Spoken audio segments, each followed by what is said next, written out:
Boa tarde, Juliana.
Olá, tudo bem?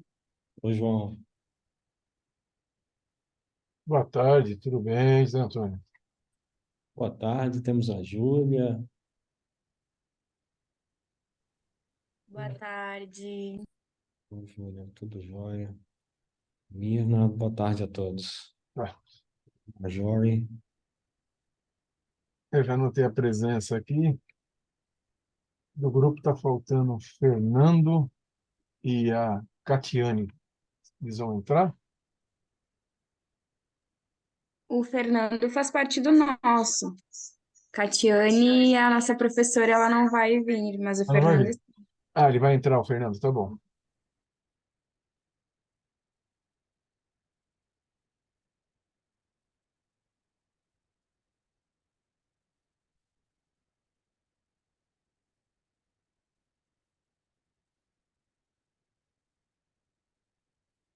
Professor José Antônio, quando o senhor quiser começar aí, né, às 15 horas, eu já deixei o vídeo aqui preparado para passar, já está tudo pronto.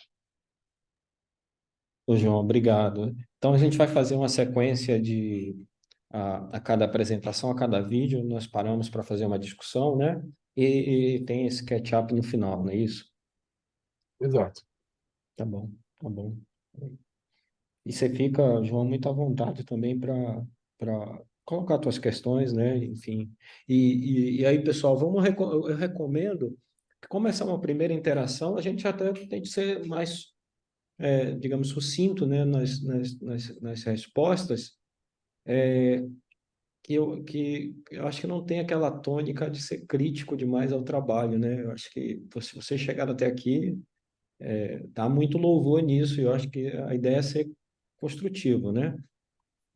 Particularmente isso. Não, por favor, não sintam na necessidade de defender nenhum ponto. Não, isso não é necessário.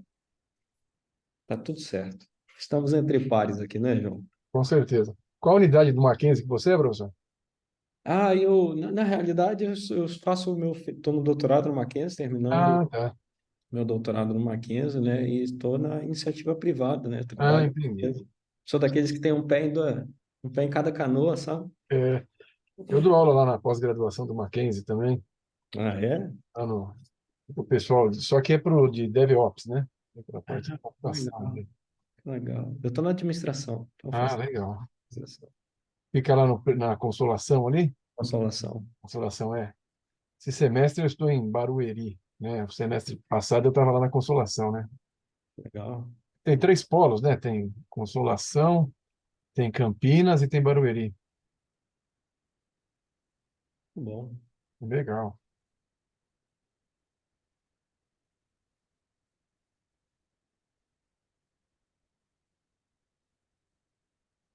É, temos aí uns minutinhos.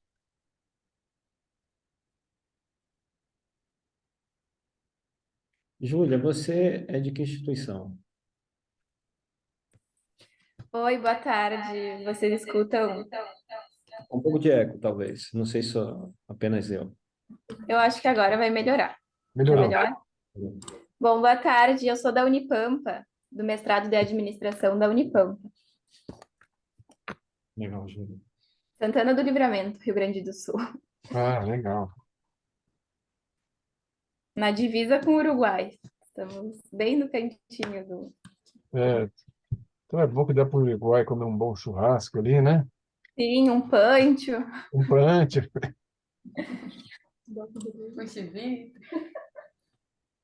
Tá muito calor aí?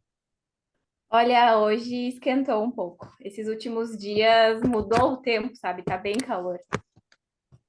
E aqui em São Paulo também tá bem quente. Bem quente. A Major e a Mirna também são da Unipampa? Sim, também, somos colegas. Estamos juntas, inclusive. Estamos aqui na mesma. Legal, que legal.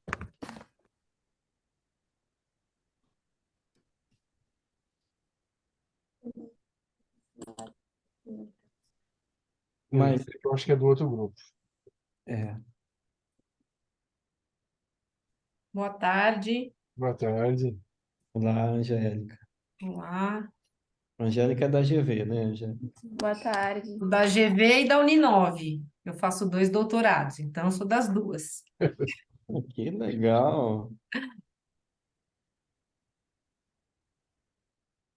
Eu tenho 2 mães.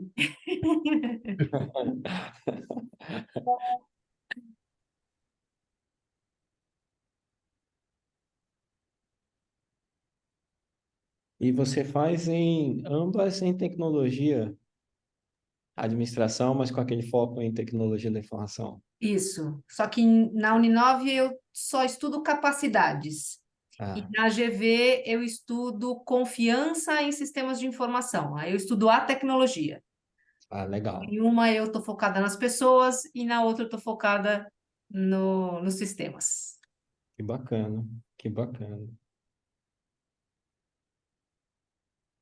Você já qualificou? Eu defendo agora na Uninove, dia 4 de dezembro, aí eu já termino o meu Nossa. processo, e na GV eu defendo no segundo semestre do ano que vem. Já estou terminando, se Deus quiser. Pronto, pronto. Bacana. As meninas estão no mestrado, né, que vocês mencionaram, Júlia, Mia.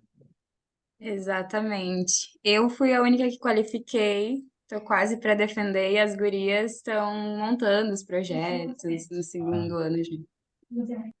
que bacana, que bacana.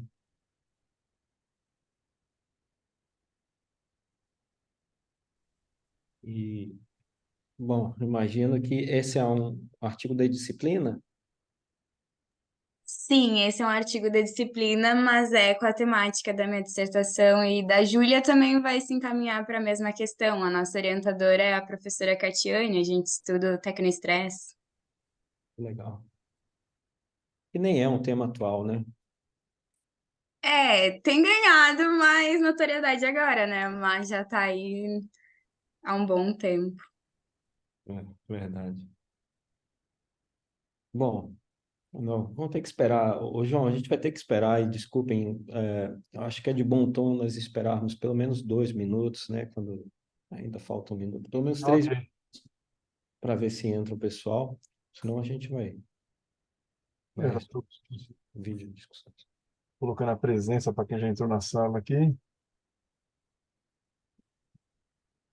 do grupo. Deixa eu ver. Tem uma sequência de apresentação aqui, né?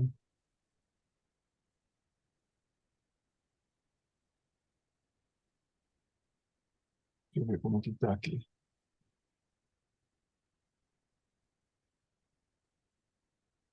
João, enquanto isso, eu vou me apresentar. E aí você se apresenta na sequência, João, por favor. Tá bom. Eu sou José Nonato, sou paraense, faço mestrado ou doutorado aqui no Mackenzie.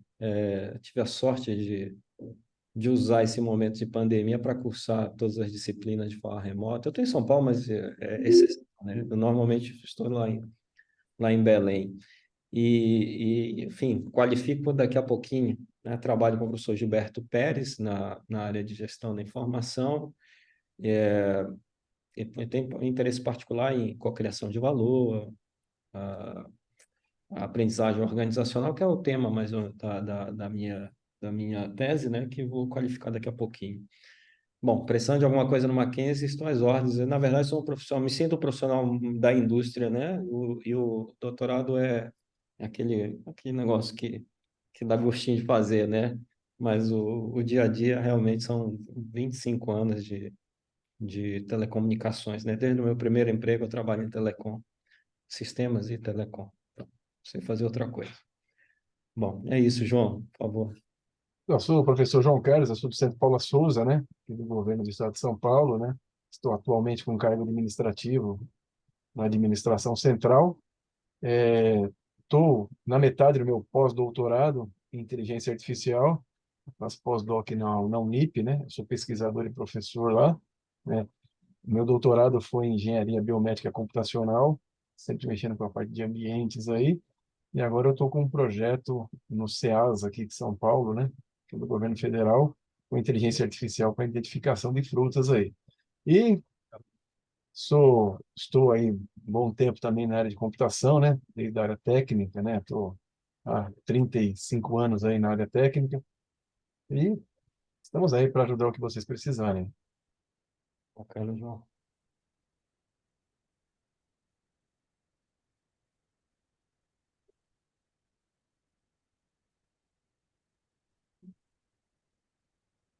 Vamos iniciar então? Tá ótimo. O primeiro grupo, então, vai ser o código, quem chegou primeiro aqui, né, as meninas, o 1958, certo? Que é o código do trabalho de vocês. Eu vou compartilhar agora o vídeo. Só um segundo que... 1858.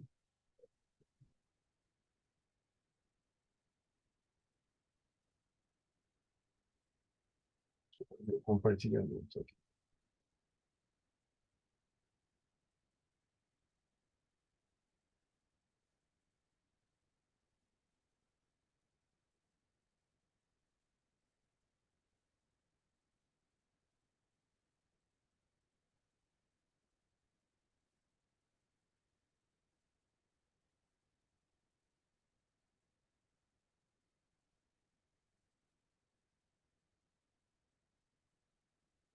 Segundo que o vídeo não está querendo rodar. Que eu vou pôr ele para rodar, vou parar, e aí eu faço compartilhamento da tela.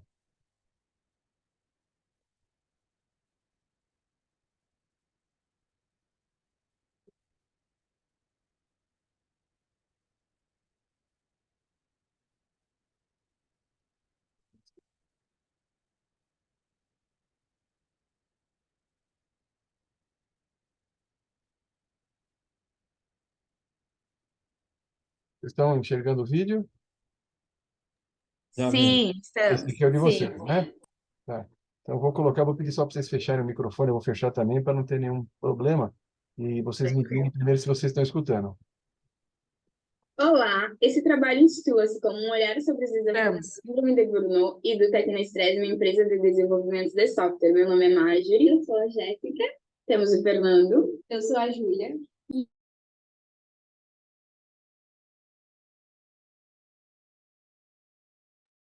O som sumiu, João, por um momento.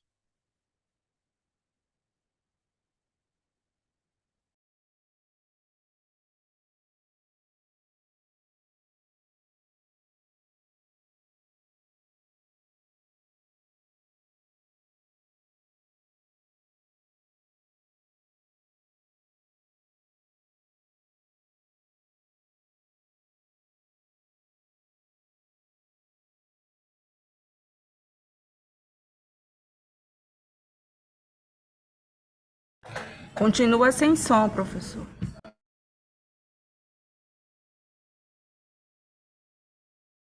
Parou o som?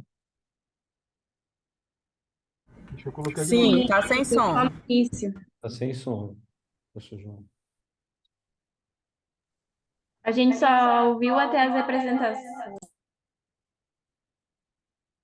O objetivo específico a gente busca identificar a incidência do tecnoestresse em colaboradores e na desenvolvedora de software, Verificar a incidência da síndrome do Burnout em colaboradores de empresas desenvolvedoras de software, compreender a relação do tecnoestresse e a prevenção do burnout em colaboradores de uma empresa desenvolvedora de software e mapear o perfil da amostra de trabalhadores da empresa analisada.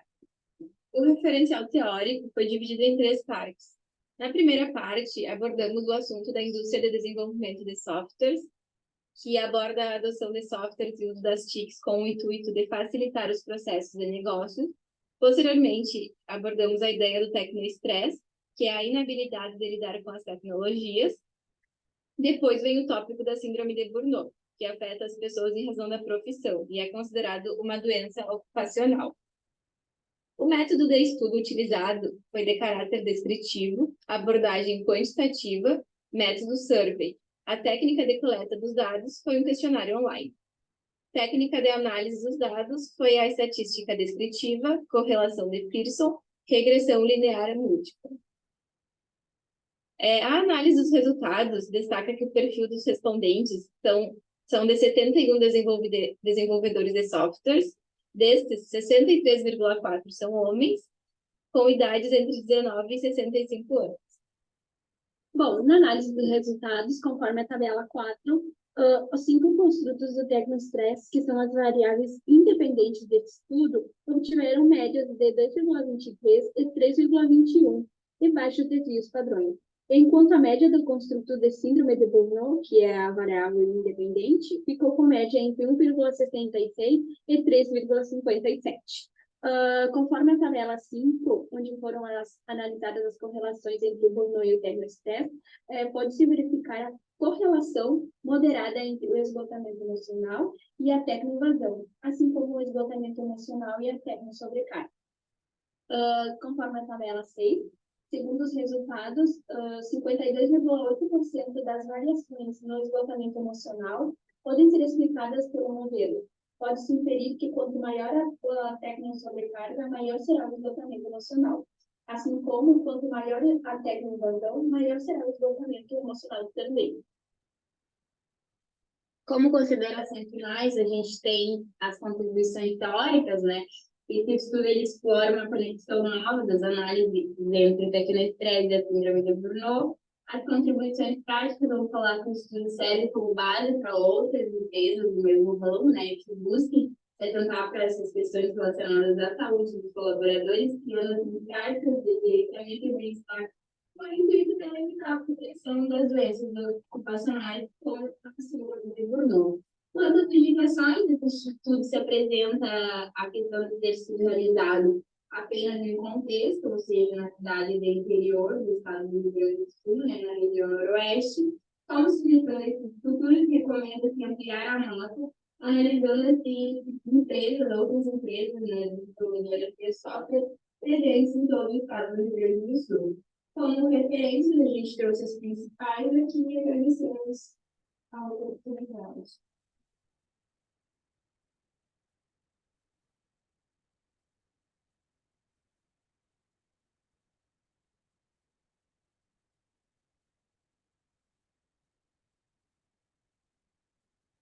Tá.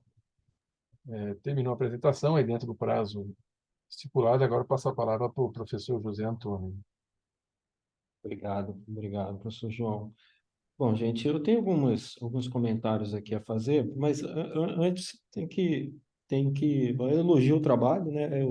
É um empreendimento, todo trabalho acadêmico é um empreendimento difícil, particularmente quando se tem coleta de dados empíricos, né? Eu acho que na academia, a gente enfrenta bastante dificuldade de coletar dados, e eu acho que vocês escolheram uma temática relevante, né? Atual, acho que aguçada aí, particularmente com a questão do Covid e do pós-Covid, né? Eu sou profissional da indústria e, enfim, vi alguns dos colegas ao redor experimentarem esses efeitos do burnout, né? Entendo que... E aí eu acho que um primeiro comentário, faltou um pouquinho, talvez, de nós contextualizarmos, né, o ritmo acelerado com que essas mudanças tecnológicas se impõem. A gente imagina, o meu senso comum, e eu, enfim, não sou estudioso da área, que esse ritmo é cada vez mais acelerado, né? Eu sei que os profissionais de software devem ter que acompanhar esse pace, né? Esse ritmo. Isso deve gerar, enfim, estresse, mas só talvez um pouco de contexto em relação à particularidade da indústria de desenvolvimento de software, né? Esse pessoal ele está exposto a, num dia um paradigma, num dia um framework, num dia uma tecnologia, 6 meses depois, se foi, agora é o framework B, e você precisa acompanhar. E vocês até contextualizam bem, dizendo que ainda há pressão do próprio negócio. Esses caras estão em fábrica de software tendo que criar valor para o cliente final. Então, ademais de se adaptar, eles têm que fazer o trabalho que se espera que eles façam, né? Eu acho que isso é extremamente relevante. Então, o problema está bem definido. Eu queria só perguntar para vocês, e desculpa ser um pouco prolixo nessa introdução, primeiro que eu valorizando o trabalho de vocês. Esse instrumento não existia, né? Essa correlação, existia um instrumento de cada construto, né? Mas o uso Isso dos dois, mesmo, o isso uso mesmo. dos dois construtos é A novo, relação não existia. tá? Vocês, bom, a relação não existia. Não sei se você está exatamente, como é que você acha? Está valorizado isso no trabalho adequadamente? Eu vou começar falando das questões que tu trouxe antes. Eu acho que faz sentido muito a tua consideração, até anotei aqui, explorar um pouquinho mais a questão do ritmo. E eu também acho que daria para abordar um pouco mais sobre deixar mais clara a questão do burnout e tanto do tecnoestresse, mas eu acho que ficou um pouco pequeno também pela questão do espaço. Então, posteriormente, para ir para a revista, a gente vai conseguir explorar um pouquinho mais, porque como eram muitas tabelas e o Uhum. espaço era um pouco curto, foi a contextualização e aí a gente focou em deixar mais a questão das tabelas para poder mostrar a evolução dos conceitos em relação aos números, né, que a gente teve. Em relação ao instrumento, o que é que você pode comentar? Sobre qual deles? É o instrumento de coleta, o fato de ser, digamos, a ideia de combinar os dois, talvez na retomada, nas suas considerações finais, de, de valorizar esse aporte que esse instrumento pode ter, até para entender. Aham, entendi. Eu acho que realmente também faltou lá nas considerações finais explorar essa questão, até porque é a primeira relação que a gente vê, né, aqui no Brasil. Para fora até existem alguns estudos, mas no Brasil a gente tem poucos estudos em relação ao tecnoestresse, né, que é o que eu e a Júlia a gente estuda. E daí o Fernando também estuda um pouco. A Jéssica está começando nessa área, mas ela estuda outra temática. Mas o Burnout, no geral, era uma temática que a gente estudava nessa disciplina, que a gente focava um pouquinhozinho mais. E daí a gente quis fazer a relação com o tecnoestresse, que é o instrumento que a gente tem mais contato realmente, porque é o que... A minha dissertação ela é qualitativa, então eu me baseei no instrumento para criar o meu roteiro, né? Mas é o roteiro que é mundialmente disseminado sobre o tecnoestresse. E aí a gente fez essa relação porque na disciplina a gente voltava um pouquinhozinho mais pro Burnout. Uhum. Mas eu acho que dá para ser mais explorado, sim.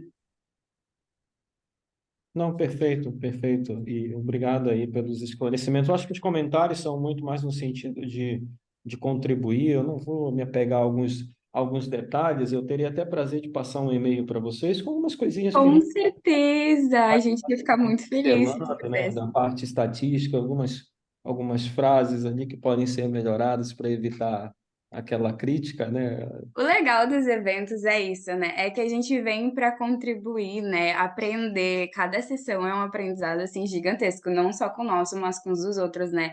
E sinta-se à vontade, se puderes dar um tempinho, né, de enviar o e-mail com essas considerações, a gente vai ficar bem feliz. Mas sem dúvida. Eu acho, enfim, tamanho de amostra, né? Algumas justificativas que você pode apresentar, por exemplo, usar o G-Power para dizer, olha, 70 e poucas amostras naquele universo ainda é significativo. Então, tem poder de explicação. O que a gente gera daqui está corroborado pela literatura. Enfim, eu sei que isso aí poderia agregar algum valor. E um outro lugar que faltou a citação. Eu sei que você tem a citação, mas talvez pelo recorte acaba escapando a citação. Você diz, fizemos isso e isso é a boa prática. Ah, quem garante que é boa prática foi o fulano de tal. Então, mas isso é bobagem diante do trabalho. E, antes de prosseguir, João, o professor João, não sei se os colegas, você tem alguma pergunta, comentário? Fique à vontade.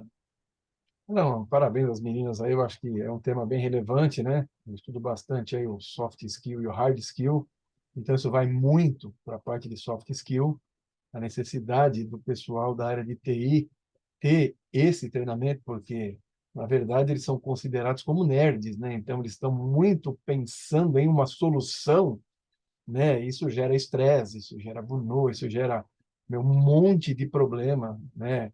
Então, você tem pessoas aí que tomam remédios controlados por causa disso. Então, isso está tendo uma mudança hoje no cenário mundial. Tanto que as grandes players aí como Cisco, Microsoft, todos, eu tenho contato com todos, né? Eu faço uma parte de treinamento, né? Profissional com alunos e professores, e eles pediram, e nós estamos pensando em mudar, inclusive até a própria universidade já vai começar a pensar nisso também, né? De colocar mais o soft skill, mais o relacionamento, mais, porque não é só o código.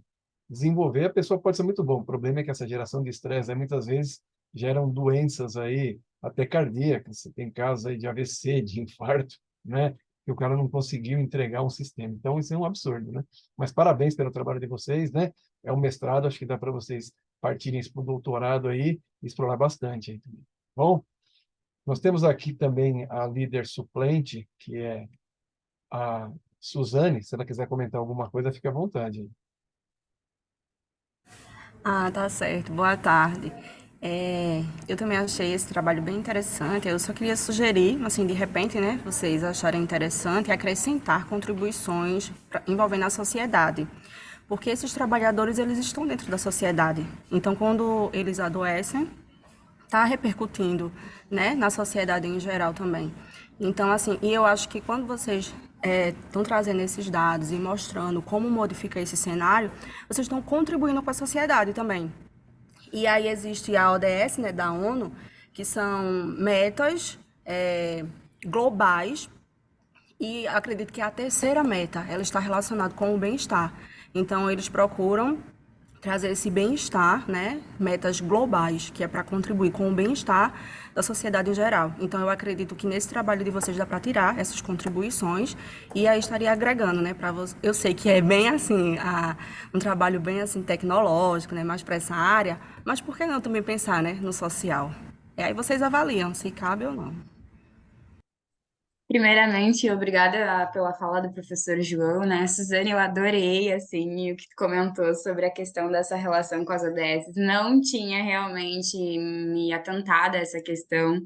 Eu acho que nos nossos trabalhos, no geral, né, ali nas considerações finais, a gente tem que realmente tentar tirar o maior suquinho possível das contribuições sociais, práticas e teóricas. Às vezes, é difícil a gente mensurar, assim, em um curto espaço de tempo. Esse artigo, ele veio de uma disciplina, a relação a gente construiu nessa disciplina, né? Apesar da gente estudar o tecnoestresse, mas eu adorei a tua dica, né? Sugestão de relacionar, já anotei aqui também junto com as demais. Obrigada. Algum outro comentário? Não sei, fique à vontade. Angélica, Michele, Boa tarde, pessoal. Vocês me escutam bem? ouço. Tá, eu tenho um comentário mais no sentido de parabenizar as meninas aí, parabenizar as pesquisadoras, né, pelo trabalho. Como o José Antônio comentou antes, é muito difícil fazer trabalho empírico, né? É muito difícil ir para o campo, coletar dados, analisar dados. A gente sabe o quanto é demorado, o quanto é complicado. Então, parabéns pela pesquisa. Segundo, enquanto vocês falavam ali na apresentação, me lembrou de uma teoria que se chama paradoxo tecnológico. Não sei se vocês conhecem, mas que esse paradoxo ele discute exatamente essa questão das vamos dizer assim, das coisas boas e das coisas ruins que a tecnologia traz, né? Então, se por um lado a tecnologia traz vantagens, por outro traz desafios ou até prejuízos, como nesse caso, né, para a saúde. Então, se por um lado a tecnologia aproxima as pessoas, nos permite estar aqui hoje conversando, por outro lado ela afasta, né, o momento em que talvez mantenha as pessoas só no online, sem interações presenciais. Então, talvez seja alguma coisa legal para vocês pensarem e até ler a respeito, mais para conhecer mesmo, não tem relação direta com o tecnoestresse, tá? Mas me passou pela cabeça e é um paradoxo, realmente algo que até hoje não foi solucionado, vamos dizer assim. Então, eu lembrei disso, achei interessante comentar. E outra coisa, o quanto é importante trazer esse trabalho de vocês. Eu, particularmente, pesquiso transformação digital, e muito se fala sobre transformação digital, sobre as N tecnologias que existem, sobre a indústria 4.0, agora já se fala da 5.0, né? E pouco enfoque é dado para o ser humano no final, né? Então, como lidar para além das oportunidades que as tecnologias trazem, mas para os desafios que essas tecnologias acabam trazendo para a sociedade ou para os indivíduos. Então, parabéns por abordar um assunto tão interessante aí pelo estudo que vocês fizeram. Obrigada, Michele. Realmente, o Brod já nos falava, né, que as pessoas ela têm a inabilidade de lidar com essa questão. E sobre os paradoxos, a nossa orientadora, que também é uma das autoras, a professora Catiane, que não pôde estar aqui, a tese de doutorado dela foi sobre os paradoxos. Realmente é uma relação muito boa de analisar.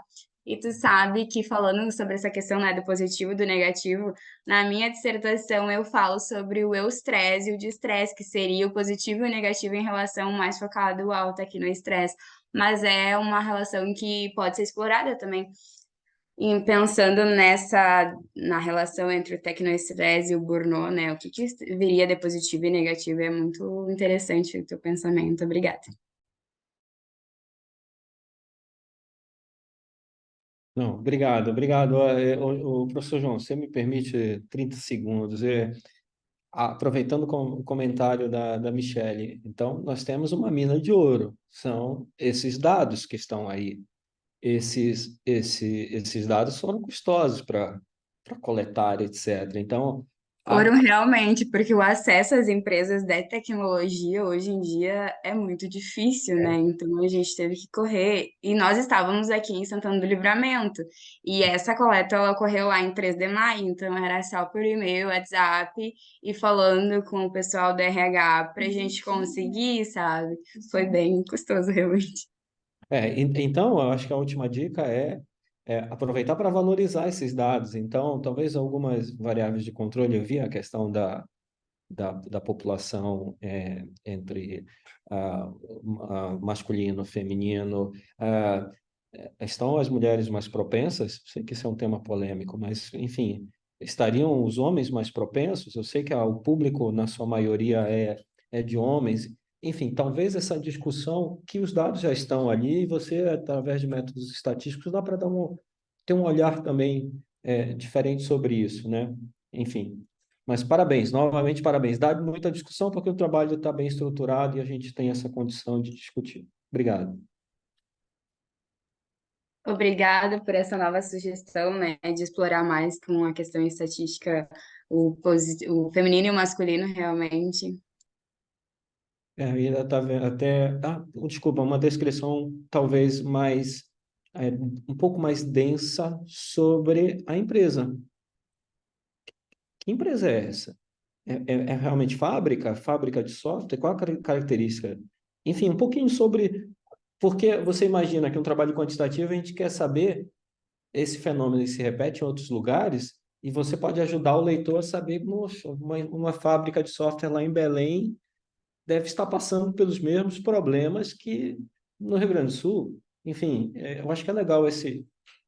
José, esse corte em relação à empresa foi pelo espaço também, mas que depois vai retornar para nosso artigo, né? Porque não ia ter muito espaço para explorar essa questão de que empresa que era, o porte, enfim, que tipo de software eles criaram.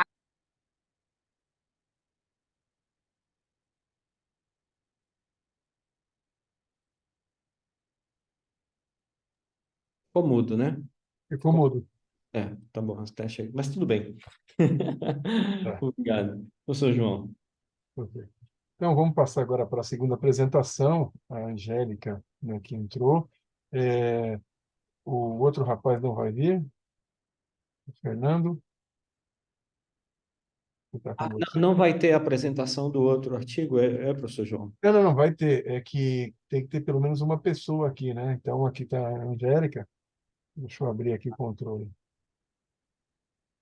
Mas teremos representante de todos os artigos, desculpa. Tem um representante de cada artigo aqui. Tem a Michelle e a Angélica. Então, eu vou passar agora para a Angélica, tá? A Michelle entrou um segundo depois. Então, vamos pela sequência aqui. Tá bom? Eu vou compartilhar outro vídeo agora.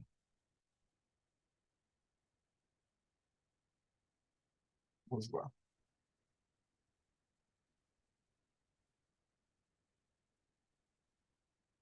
É o Trust o seu, né, Angélica? Isso, João, é esse mesmo. Esse Trust, ok.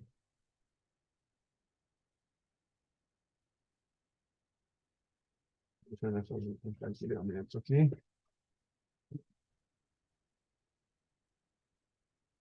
Bem-vindos à apresentação do estudo científico. Só um minutinho que não deve estar aparecendo a imagem.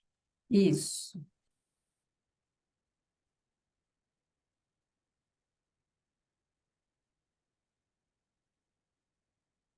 Ah,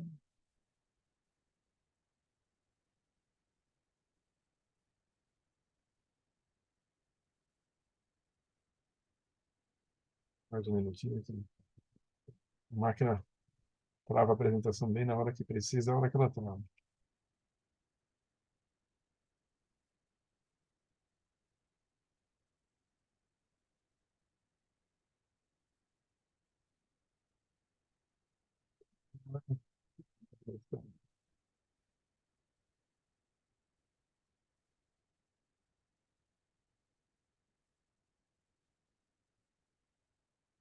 Aparecendo na tela para vocês? Sim. Sim, professor. Vamos lá. O Building Process Management and Business Cost, desenvolvidos por Angélica Pígola e o professor Fernando Meireles, da Escola de Administração de Empresas de São Paulo, Fundação Getúlio Vargas.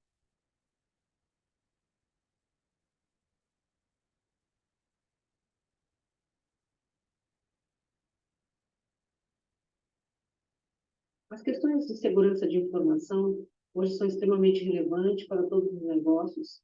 Um estudo da IBM Security de 2022 mostra a relevância dos investimentos necessários para a proteção de dados, pois são perdidos, em média, 4 milhões de dólares por ano, no sentido de que não há uma proteção de dados devida por algumas organizações. A tecnologia Zero Trust, o paradigma Zero Trust, vamos dizer assim, é uma tecnologia que está sendo desenvolvida e implementada em várias organizações. E segundo a previsão do Gartner, 60% das organizações vão abraçar esse paradigma a fim de proteger os seus dados corporativos. E este estudo trata-se de uma análise da tecnologia Zero Trust e o impacto dela nos negócios. Hoje, com o crescimento drástico das tecnologias, fica praticamente inviável a compreensão de todas as capacidades necessárias para a proteção de dados. E várias tecnologias estão sendo desenvolvidas, assim como a tecnologia Zero Trust, para mitigar os riscos relacionados às questões de gestão da confiança, não só nas empresas, mas também na proteção dos dados pessoais, que são afetados por muitas relações de negócio. Para entender melhor as questões de confiança, fizemos uma análise da teoria do principal agente, onde as questões da ação humana e das oportunidades de transação de dados está completamente alinhada com os princípios de Zero Trust, em termos de detecção de informações e acessibilidade de dados com total confiança por ambas as partes.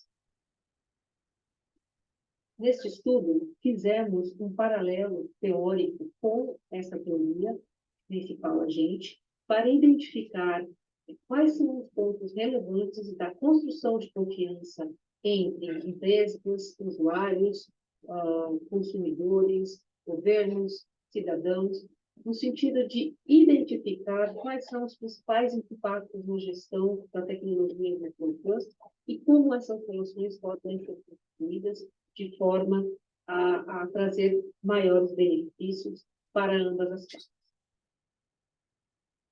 Nesse sentido, este estudo faz uma análise da literatura a respeito de tecnologias eletrônicas e, no painel Delphi, identifica os principais pontos de gestão e de impacto para a construção e a implementação dessa tecnologia.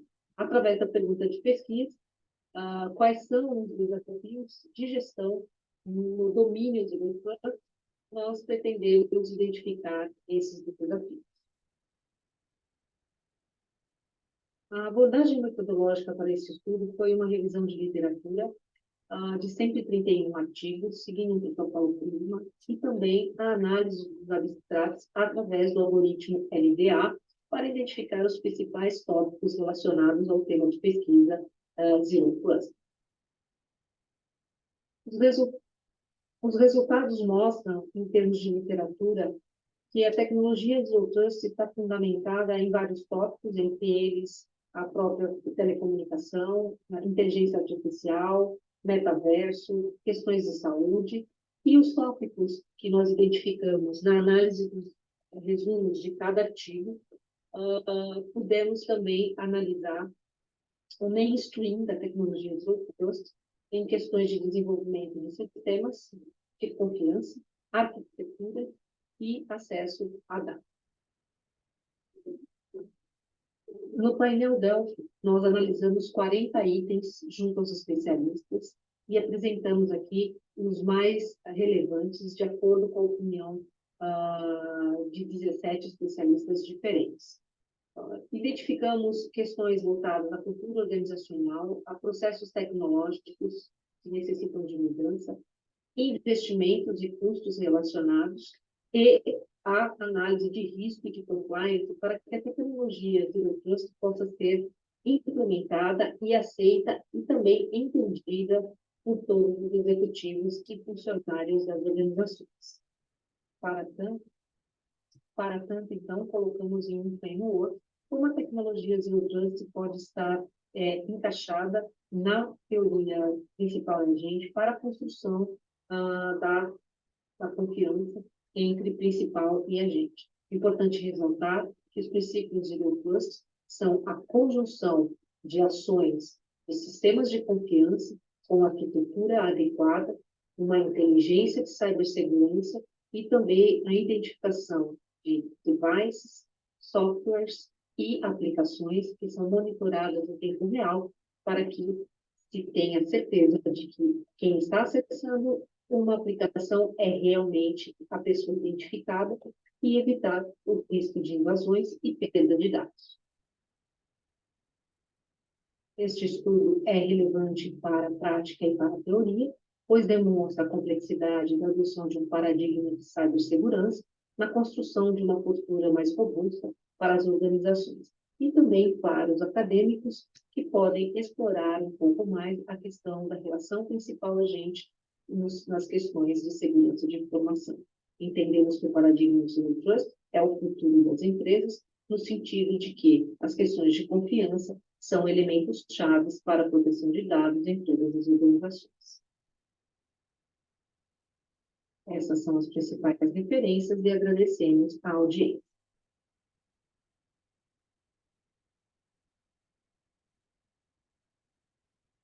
Vou parar o compartilhamento aqui. Vou passar a palavra para o professor José Antônio aí.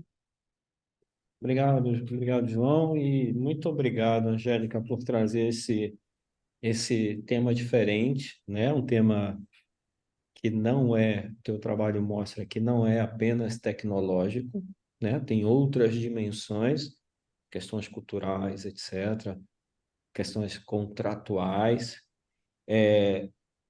e para tentar discutir esse tema, e aí, perdão aos demais, eu tive que estudar um pouco mais, né? Porque é um tema, assim, traz tanta novidade. Putz, olha o estresse, olha o tecnoestresse no moderador. Puxa, o que é o Zero Touch, né, em cybersecurity? Fui pesquisar e vi. E, além de estar primeiro em inglês, tudo bem, está bem. Eu não consegui ler o texto, né, porque você só submeteu o resumo. Mas pela apresentação, eu vi o seu domínio da língua e a facilidade com que você escreve. Muito legal.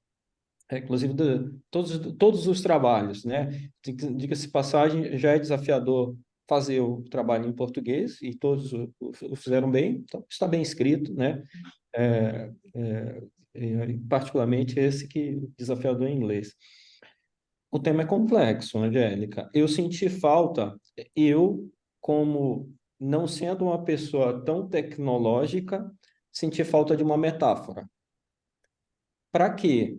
A metáfora não é para você, Angélica, nem é para o seu orientador, é para gente como eu, que gostaria de, talvez na introdução, entender o que é esse negócio. Aí eu tive que recorrer a algumas outras fontes, alguns vídeos no YouTube para entender. Talvez ali, aí eu dou um exemplo. Por exemplo, eu estudo cocriação de valor, eu estudo aprendizagem organizacional, e o tema que eu quero estudar, eu faço a analogia de a cozinha de um restaurante.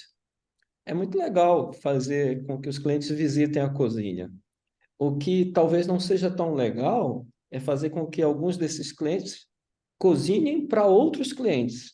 A cocriação de valor e inovação de serviço é um pouco disso.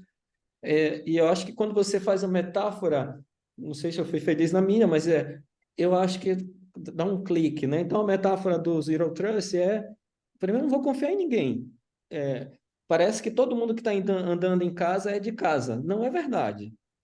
Não é verdade. Aquela história do castelinho, que se você está dentro do castelo, você é confiável. Não, o Zero Trust, não. Você pode estar fora, pode estar dentro, pode estar usando o cloud, pode estar no hotel como eu, fazendo uma reunião, e você tem que ser autenticado a cada momento, a cada transação. Então, talvez uma metáfora, Angélica, pudesse ajudar leitores a se engajar com esse teu texto, que é um texto tecnológico até difícil.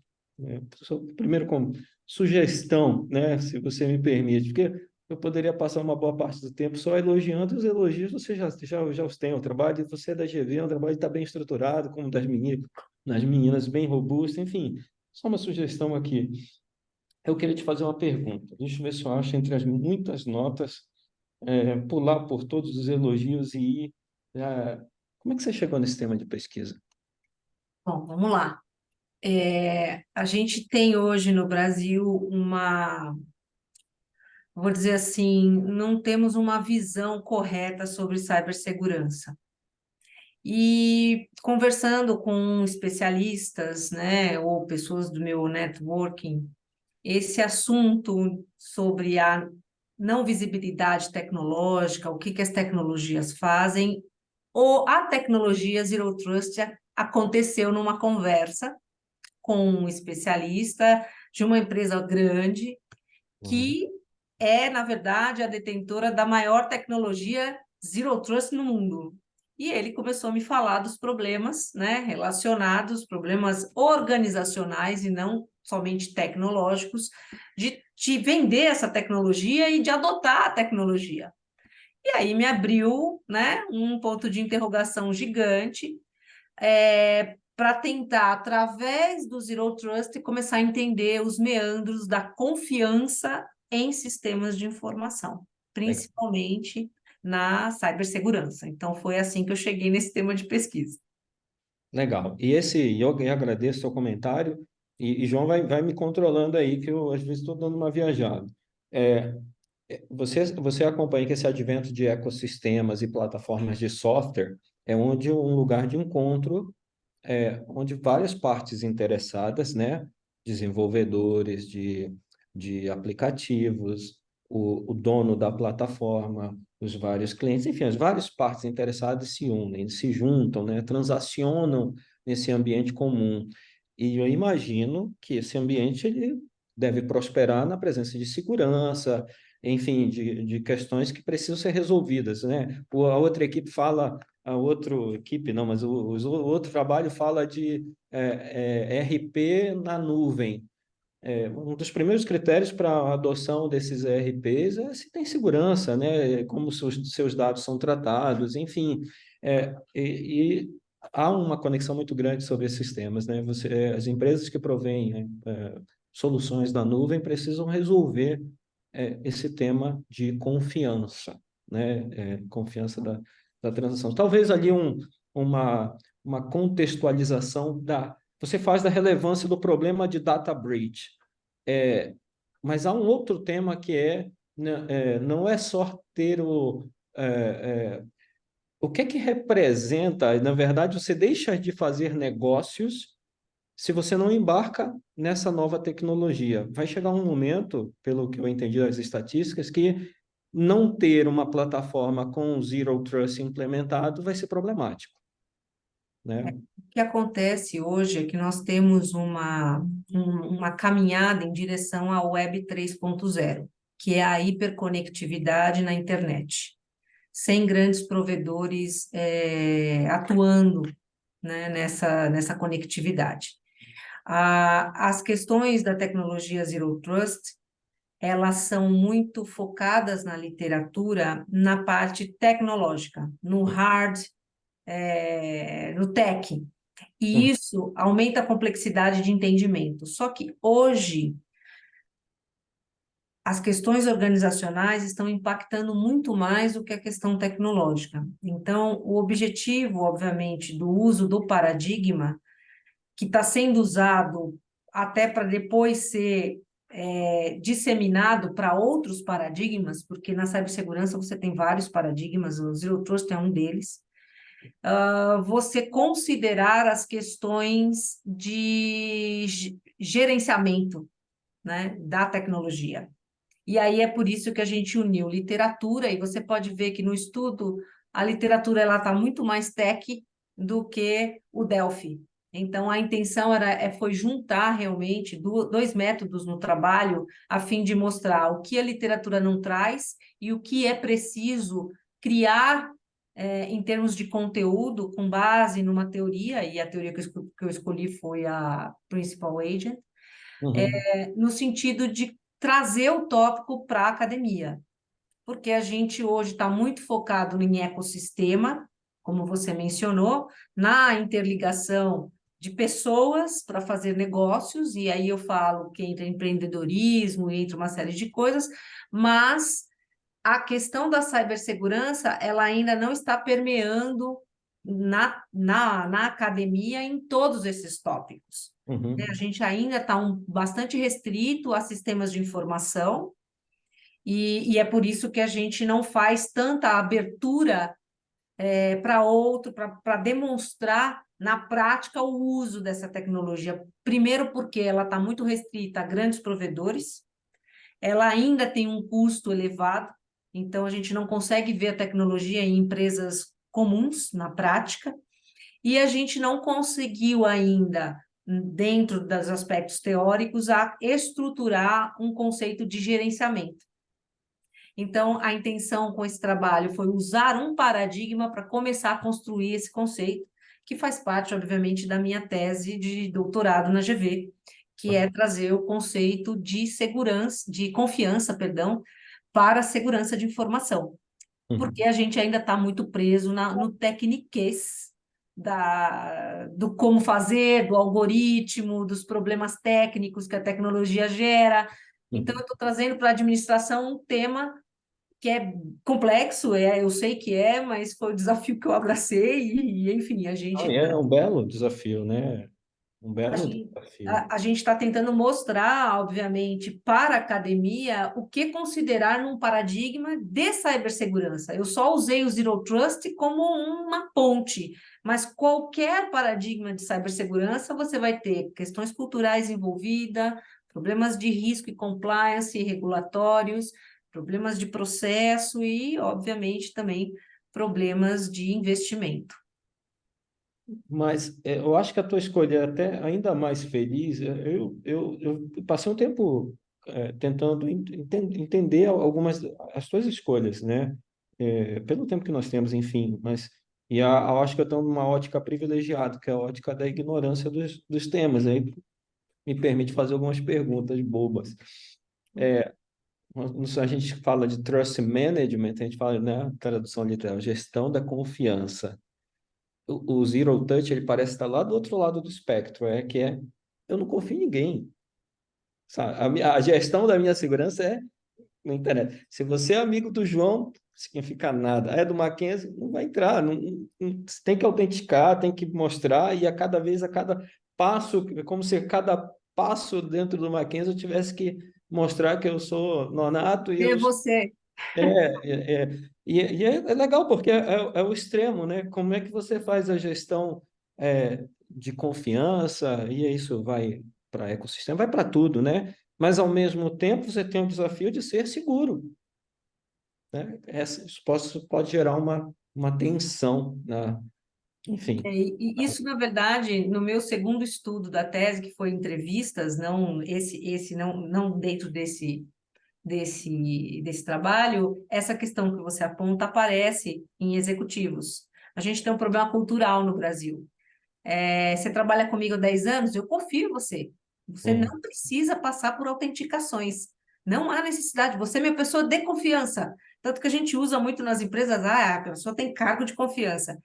E isso, para um paradigma de segurança de informação, não é relevante. Não importa o que você pensa. O que é relevante é o processo que se cria, e é o que eu estudo, processos de confiança, porque a confiança ela está no humano, no comportamental, mas esse não é o objetivo deste trabalho. O objetivo desse trabalho é demonstrar o processo cultural, como ele impacta o processo de investimento, o processo de operações, e coisas simples apareceram, né, que está no trabalho, e ele não está publicado, obviamente, na sua totalidade, porque ele está submetido em jornais, e se eu publico, eu tenho problema de plágio, então por isso que a gente só submeteu o resumo. Mas a intenção é demonstrar, obviamente, que o processo de construção de confiança, ele requer 4 dimensões relevantes, que são essas que eu apresento no framework, né? Cultural, investimentos, processuais e risco e compliance. Legal. Entendi agora, muito melhor agora, obrigado, obrigado. O Zero Touch é o pano de fundo apenas, né? Exatamente, exatamente. Eu tinha que pegar o fiozinho, sabe, do novelo? Tinha que pegar um pedacinho ali. A coisa era muito. Não existe ainda, a gente não tem trabalhos ainda, o tema é muito emergente, a gente tem ações pontuais, e no Brasil, principalmente, que é o meu foco de investigação, é quase zero. A gente falando comparado com os Estados Unidos, a gente ainda está embrionário nessa parte.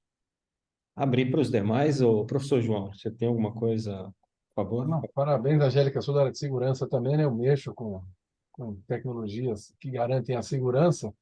E é bom o seu trabalho porque ele está dando uma ênfase e ele está puxando o lado cultural também. O maior problema que eu tenho, eu dou uma disciplina que chama Cultura DevOps. Eu dou uma que chama Fundamentos DevOps de Segurança. Então, sempre eu passo para os alunos, onde que está o maior problema? Está no elo mais fraco, são as pessoas, né? A gente quer pensar, ter o maior sistema de segurança, por exemplo, o que aconteceu com Israel, o que aconteceu com vários locais aí. Sistema perfeito, tá? A parte, só que foram pessoas que conseguiram invadir, né? A quantidade de ransomware que entra nas empresas, então o custo é muito elevado para se manter segurança hoje. E talvez mudando a cultura e utilizando o Zero Trust, você consiga diminuir o custo trabalhando mais com as pessoas, tá? Mas parabéns, acho que vai dar muitos frutos esse trabalho. Obrigada, professora, obrigada. Suzane, você quer comentar alguma coisa? Não, só parabenizar. Não consegui ter muita propriedade sobre o assunto. Acho que por conta também que eu só consegui ler o resumo, aí ficou um pouco complicado. Mas assim, né, só parabenizar porque realmente, né, é um tema muito relevante E só me lembrei assim um pouco porque tem a ver com segurança, né, das informações e tal, um caso que aconteceu de um homem que ele invadiu o sistema do banco e roubou, parece que foram 20 mil da conta de Neymar. Então a gente fica assim, poxa, o pessoal consegue fazer isso em uma conta de alguém que é tão rico que vai conseguir descobrir quem foi e tudo mais. Imagina, gente, né? Meros mortais. Então, assim, é muito preocupante, né? Tanto a gente ter segurança em quem está fazendo a nossa própria segurança dos dados, né? Então, assim, vai criando uma espiral, né? Então, assim, quem está controlando quem controla, né? Quem está controlando quem faz essa segurança também, né? Então, assim, vai surgindo uma espiral. Enfim, é um tema muito relevante. Então, parabéns à professora, meu Deus, quem sou eu, né, para querer falar alguma coisa para professora desse nível aí, dessa, meu Deus, dessa professora. Tá super pertinente, é isso mesmo, você tem uma visão bastante atual. Quem vai controlar, quem controla. Então, por isso a existência de uma tecnologia como essa, porque ela independe efetivamente da ação humana. Então, assim, só didaticamente aqui para o grupo, a tecnologia Zero Trust, ela não depende do humano, ela autentica qualquer usuário em qualquer lugar do mundo e através de algoritmos dessa autenticação que vai desde seu login, uma senha, localização, uma biometria ou qualquer indício de onde você está geograficamente, ajuda a identificar que você é você. E tudo isso é feito por algoritmos sem intervenção humana. E é por isso que a tecnologia é cara e as empresas têm uma certa restrição, porque imagina o diretor de uma empresa, tô com problema de entrar aqui no meu site e tal, não sei o quê, liga para o cara da TI e manda ele liberar. Não pode. Com a tecnologia Zero Trust isso não acontece. Então, se ele tiver com o computador dele pessoal e tentar entrar no ambiente da empresa, ele não vai ser autenticado, ele não entra, ele não trabalha. Então, são algumas barreiras, né, que a gente tem no Brasil, né, em relação à adoção dessa tecnologia, e é o que eu escutei de 27 executivos que eu trabalhei, que eu entrevistei, perdão, no meu segundo estudo, sobre esse assunto. Tá ótimo, então. Então, vamos passar agora para a apresentação da Michelle, né? Vou compartilhar a tela aqui.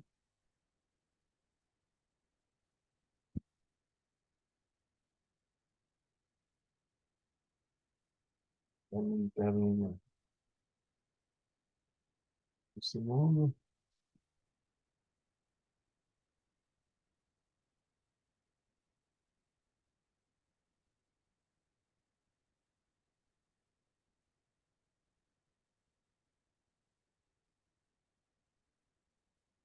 Estão enxergando a tela aí?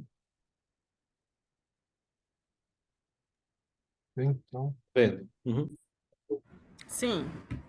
Olá, pessoal. Eu me chamo Michelle Soto e o artigo que eu apresento hoje se chama Fatores Críticos do Sucesso da Implementação do Repertório de Inglês no estudo de casos em organizações brasileiras. Esse estudo foi desenvolvido pelo Leonardo Barbieri e por mim, é um dos temas da UNICEF. Eu vou fazer uma apresentação bem breve aqui, dada a questão do tempo, tá, pessoal? Então, primeiro, esse estudo ele se ancora em vertentes principais. Primeiro, a questão do RP Cloud, que nada mais é do que a evolução do tradicional RP utilizado pelas empresas, agora na versão nuvem, e os fatores críticos de sucesso, que são aquelas áreas dentro da empresa que são fundamentais para que a organização obtenha sucesso com suas atividades, com seu processo, com seus processos em si. Nós estabelecemos uma perspectiva a partir do que nós observamos na literatura, a partir de um trabalho anterior a esse, e a questão da dificuldade das PMEs de adotarem tecnologia, principalmente quando comparadas com grandes empresas, por questões de custo alto de tecnologia, por questão, muitas vezes, até mesmo de idiomas, que tornam uma barreira para as pessoas, ou do conhecimento em tecnologia da informação e comunicação das empresas. Então, a implementação de uma nova tecnologia é sempre um desafio. E com base nisso, nós temos a questão de pesquisa, né, para explorar como esses fatores críticos de sucesso impactam. Opa, João, na verdade tem um tema recorrente aí com o áudio, eu acredito. Esse em particular está mais difícil de ouvir, João. Nós realizamos aí 10 Está no entrevistas. máximo aqui. Deixa eu ver se... É, Nós entrevistamos 2 pessoas por dia, tendo Tentar mexer no negócio. pessoas com maior conhecimento, maior tempo de uso também do Melhorou um pouco? software, né, do ERP utilizado na TI, em cada TI, né, na TI em questão. Utilizamos o NVivo para fazer a certificação e análise desses resultados. Então, começamos fazendo essas entrevistas, criamos um instrumento de pesquisa, de entrevista, fizemos a validação dele com especialistas, aplicação de teste, e aí depois fizemos essas entrevistas, coletamos esses dados e fizemos o NVivo para fazer a análise e apresentar os resultados. No começo de tudo isso, nós fomos para a literatura e categorizamos, então, identificamos todos os fatores críticos de sucesso que eram já mencionados na literatura quando se tratava da adoção de RP Cloud em TMS, e classificamos eles de acordo com o framework TOE, que é um dos frameworks mais utilizados para analisar a adoção ou a implementação de tecnologia em organizações. Então, ele divide, né, os fatores críticos de sucesso em tecnológicos, organizacionais e ambientais. Então, esse foi o nosso primeiro passo. Depois disso, fizemos as entrevistas, então, analisamos os resultados de acordo com as entrevistas. Esses gráficos aqui foram gerados com apoio do software NVivo. No que tange aos fatores tecnológicos, sem entrar em muitos detalhes, mas os fatores que mais apareceram foram, primeiro, a vantagem relativa, que seria a vantagem do software novo quando comparado ao antigo, né, o RP novo quando comparado ao tradicional, a segurança que ele gera dos dados, até pelo fato de esse software ficar hospedado num servidor de um prestador de serviços, né, em nuvem, e tirar a responsabilidade da TNE, e a redução de custos que fizeram. Eu não preciso ter uma equipe de TI dentro da casa, eu posso simplesmente pagar uma mensalidade para que uma empresa terceirizada tenha isso para mim. Os fatores organizacionais, o que mais apareceu foi o conhecimento de sistemas de informação. Então, as TNEs, elas valorizaram muito essa questão de conhecimento, de ter alguém com algum conhecimento dentro da empresa para ajudar nesse tipo de questão. E também a questão da flexibilidade de acesso, e elas mencionam que essas pessoas entrevistadas, né, elas mencionam que isso aumentou muito aí com a questão da pandemia, da Covid-19, então, ter essa flexibilidade e acessibilidade de poder acessar o RP em qualquer lugar gera uma série de vantagens para TNIs que com o RP tradicional elas não teriam. No que tange aos fatores ambientais, o que mais se destacou foi a questão da competitividade. Com o apoio do governo, a gente comenta aí no artigo, mas no Brasil não é um fator muito relevante. Nós categorizamos, então, a quantidade de vezes que cada fator crítico de sucesso foi apresentado ou discutido em cada uma das entrevistas, e, além disso, na nossa pesquisa, nós identificamos 2 fatores críticos novos, que é a questão das boas práticas na RP Cloud e a definição de processos através ou com apoio da RP Cloud. Então, com base nisso, indo aí para as conclusões, nós criamos 5 proposições de pesquisa. João, desculpa, mas a gente está com a tela toda escura agora. Elas podem facilitar a implementação do RP nas TIs. E essas boas práticas seria utilizar o sistema da forma como ele é, porque as PMEs, elas tendem a pegar um sistema e querer quase que de imediato pedir alterações nesse sistema, e aí começam as chamadas gambiarras, como ele mesmo menciona. Então, a ideia das boas práticas é utilizar o sistema da forma como ele vem, né, no seu modo mais standard possível, E se de fato for futuramente necessário, então fazer alguma alteração ou utilizar algum software que complemente. A proposição 2, então, ela diz que a implementação da RP Cloud ela auxilia na definição do fluxo de processos das PMEs. Isso vai contra o que acontece nas grandes empresas, por exemplo. As grandes empresas elas já têm os fluxos de processos muito bem mapeados, muito bem definidos, e esse mapeamento é que permite que o RP Cloud seja implementado com facilidade. Nas PMEs, ao contrário, eu tenho o RP Cloud primeiro, e é ele que me auxilia no mapeamento dos meus fluxos de processo. A compatibilidade do RP, a gente percebeu que ela é muitas vezes preterida em relação a outros fatores, tá? Como a marca, por exemplo, ou questões de parcerias com outras empresas, ou até o marketing boca a boca. A proposição 4 diz respeito à flexibilidade de acesso, né? Como eu mencionei, agora tornou um fator, talvez um dos principais para a adoção da RP Cloud. E, por fim, a gente levantou aí que, diferente do que considerável parte da literatura diz, a atuação da alta administração, da TIE, ela é muito mais importante para uma implementação bem-sucedida do que o próprio conhecimento em tecnologia da informação e comunicação dentro da TIE. Então, esses resultados, eles mostram para a gente algumas coisas que já estavam bem evidentes na literatura, e a gente consegue trazer algumas questões novas aí, né? Inclusive, 2 fatores críticos de sucesso novos. E aí deixamos algumas sugestões aí de pesquisas futuras, principalmente está explorando cada um desses fatores críticos novos que nós encontramos aí, explorar em maior profundidade, né, esses fatores que nós identificamos.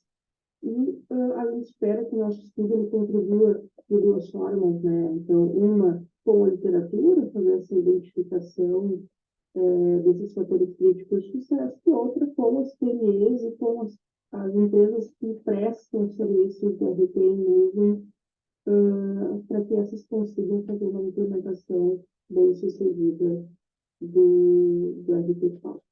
Eu deixo aqui as referências utilizadas na minha apresentação. Muito obrigada.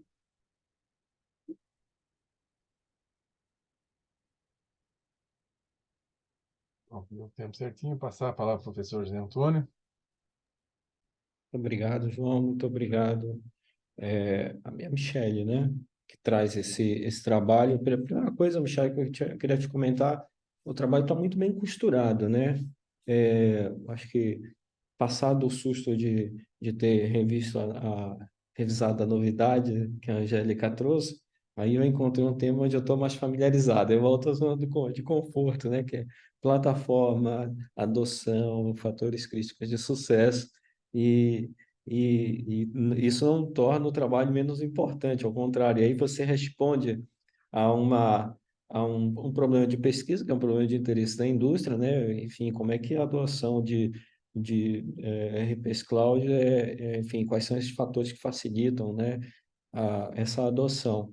E eu acho muito relevante nesse sentido, mas vocês o fizeram de uma forma bem costuradinha, um método bem descrito, os steps de forma muito clara, enfim, e na verdade até achei uma certa similaridade com os trabalhos que a gente costuma ver no Mackenzie, né? Não sei, eu acho que a gente bebe da mesma fonte na hora de descrever aí vocês na Unicinos, né? Você está vinculado à Unicinos. Achei bem interessante essa costura metodológica de escrita, acho que se transfere em confiabilidade quando você tem estudos qualitativos, né, Angélica? Quando você segue um procedimento muito claro e deixa, enfim, o teu raciocínio de forma exposta, isso é bem interessante, bem interessante. Alguns comentários que eu gostaria de fazer, alguns deles têm tom de pergunta, né? Como é que você definiu esse público? Quem são esses funcionários? Pelo recorte do documento não está claro, Michele. Você escolhe 5 empresas, houve 10 pessoas que participaram da implementação de sistemas RP Cloud. Quem são esses indivíduos? São de TI? São de áreas específicas? Porque cada um pode ter uma opinião diferente, né? Sim, sim. Esse trabalho, na verdade, ele é parte de uma dissertação de mestrado do Leonardo, que infelizmente não pôde estar aqui hoje participando aí da apresentação, mas basicamente, né, o tema de RP Cloud surgiu para explorar a adoção de RP Cloud em pequenas e médias empresas, porque muito se fala sobre essa adoção de sistemas em nuvem em empresas grandes, mas quando a gente fala de pequenas empresas é mais complexo. E aí, indo para essas pequenas empresas, a gente tentou selecionar profissionais que tinham mais anos ou mais experiência utilizando o software. Eu não sei, acho que não aparece aí nesse artigo em particular, no artigo do CMEAD, né, pela limitação de tamanho, mas a maior parte das pessoas entrevistadas, foram 10 entrevistas, a maior parte foram gestores da área de TI.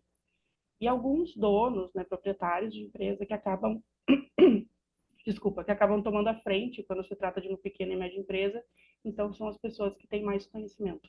Mas a maior parte deles tem vários anos assim de experiência e passou, outro requisito era ter passado por todo o processo de implementação do novo software, mas que também conhecesse o RP tradicional que era usado antes pela empresa, né?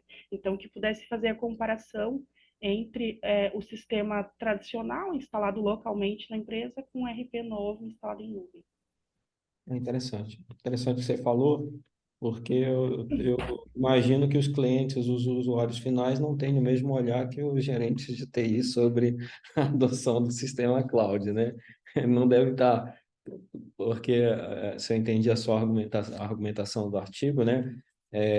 A adoção de padrões e práticas de mercado é algo que aparece, né, como um dos temas relevantes. Isso é legal, ótimo para TI, né? E horrível para o cliente final, o usuário que veio da visão do sistema legado de que tudo era possível, né? Tudo é possível implementar nas minhas customizações e gera uma tensão quando você vai para a nuvem, enfim. É, bom, mas eu vou seguir aqui, porque esse é o recorte do trabalho. Ah, eu vi alguns gráficos, acho interessante, mas eu queria comentar mais com você no sentido, achar a nuvem de palavra muito legal, né? Mas ela, às vezes, tem gosto de placebo, né? Assim, se é que placebo tem gosto, mas não tem efeito, né? Não sei, eu acho que, Angélica, não sei como é que você vê isso, mas já que tem pouco espaço, a gente tem que ser muito seletivo do que coloca. Se coloca um diagrama, eu acho que ele poderia ou ter uma discussão, ou realmente ter uma valorização do que ele aporta, né? Eu mesmo usei nuvem de palavra na dissertação, é algo que eu revisaria agora, né? Porque, enfim, qual o valor para o leitor, né? De encontrar aquele belo diagrama lá, ele precisa ser talvez um pouco mais explicado, tá? Gente, por favor, me interrompa. E pode discordar, tá, Michele? Não tem problema. Eu acho que, enfim, estou mais refletindo aqui. E eu também usei a tal da nuvem de palavra e não deu muito certo, não. E fica à vontade para falar, José Maria. Tá, então, que mais? Que mais? Questões. Porque,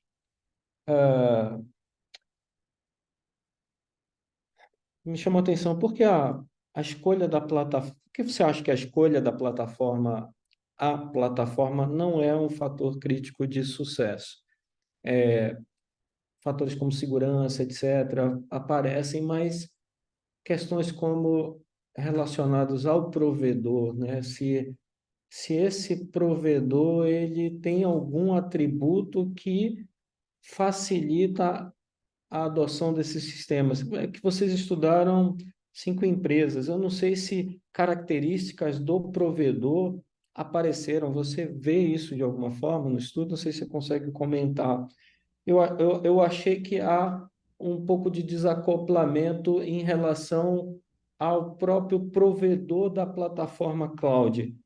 Que facilitadores ou que capacidades ele aporta para que a implementação corra bem? Não sei se você tem algo a comentar. Tá? Essa, na verdade, é inclusive uma das principais lacunas da literatura, tá? A gente fez, antes desse trabalho que a gente está aplicando aqui, a gente fez uma revisão da literatura super extensa para conseguir identificar os fatores críticos de sucesso que a literatura já trazia. E, inclusive, foi aceito semana passada numa revista o artigo que é somente uma revisão de literatura, trazendo e discutindo esses fatores. E aí, nesse novo trabalho, a gente conseguiu identificar 2 fatores novos, né, através das entrevistas com esses profissionais. Mas, em nenhum momento, a literatura, por exemplo, aborda fatores que seriam críticos para o provedor, né, para a empresa que está vendendo, vamos dizer assim, esse software. Então, essa é, inclusive, uma das principais lacunas que foram identificadas aí no estudo. Eu não saberia te dizer por que não é tão explorado, né? Por que é visto só da ótica da pequena e média empresa e não da ótica do provedor, mas é um gap interessante aí para explorar no futuro.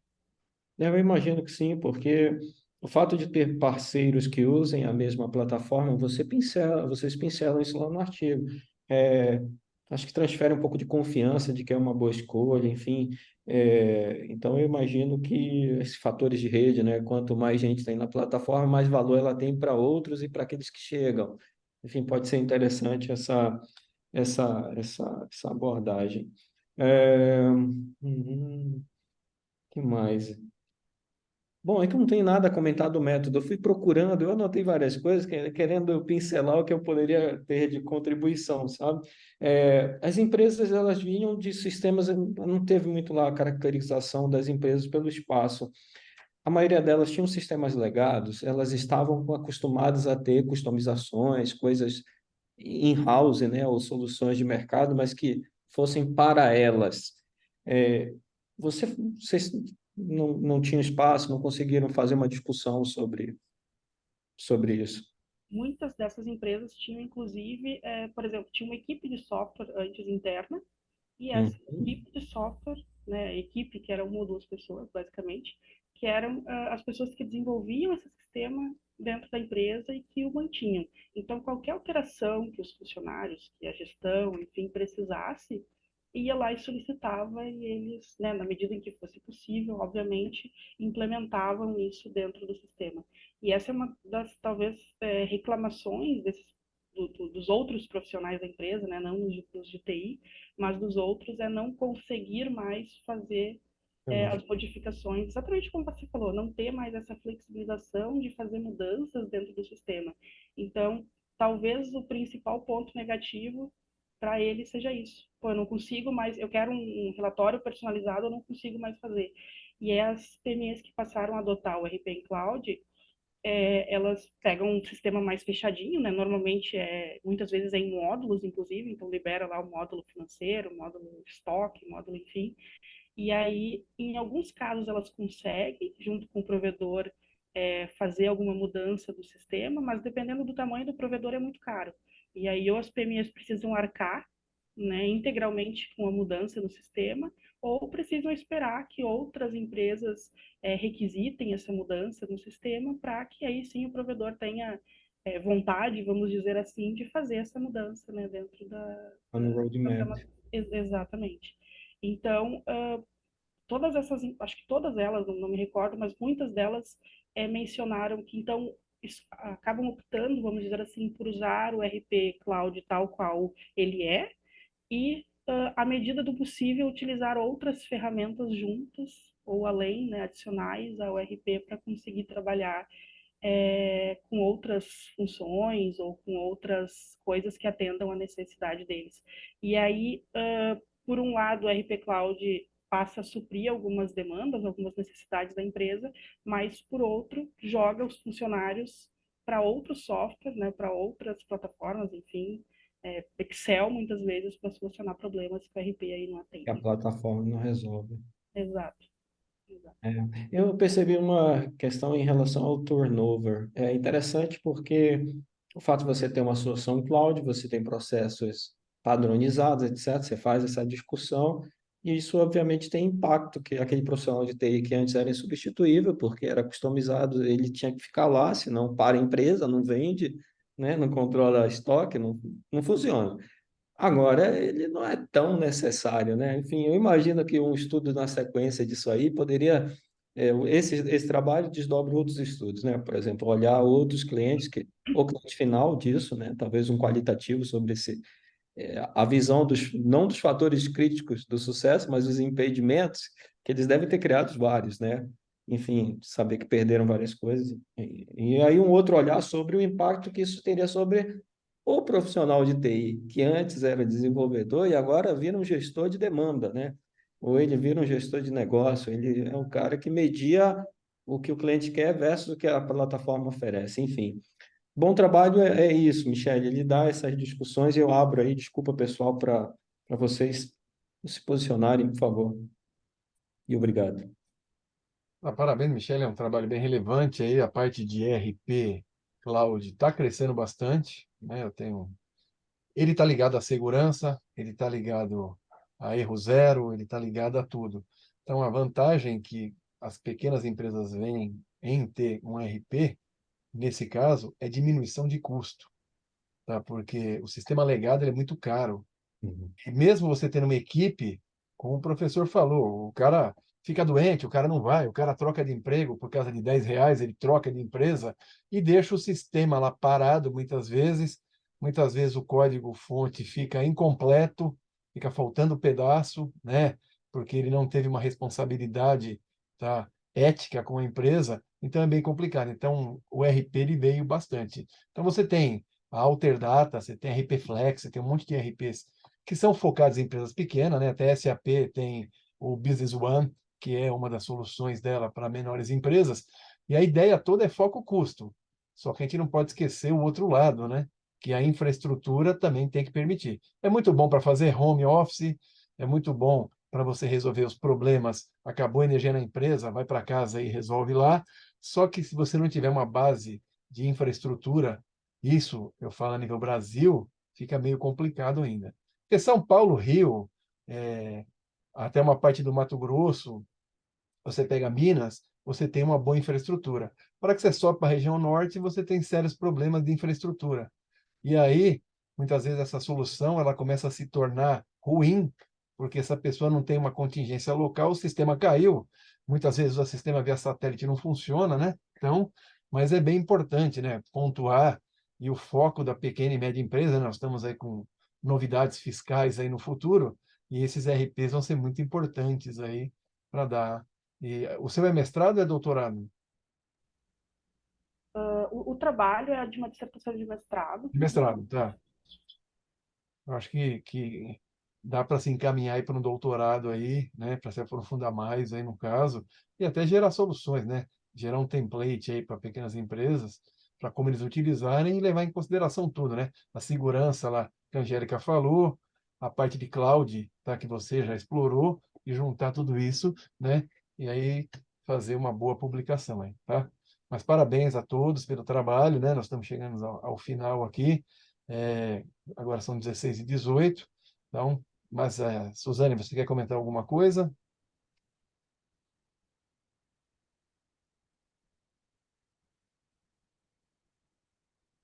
Não, não.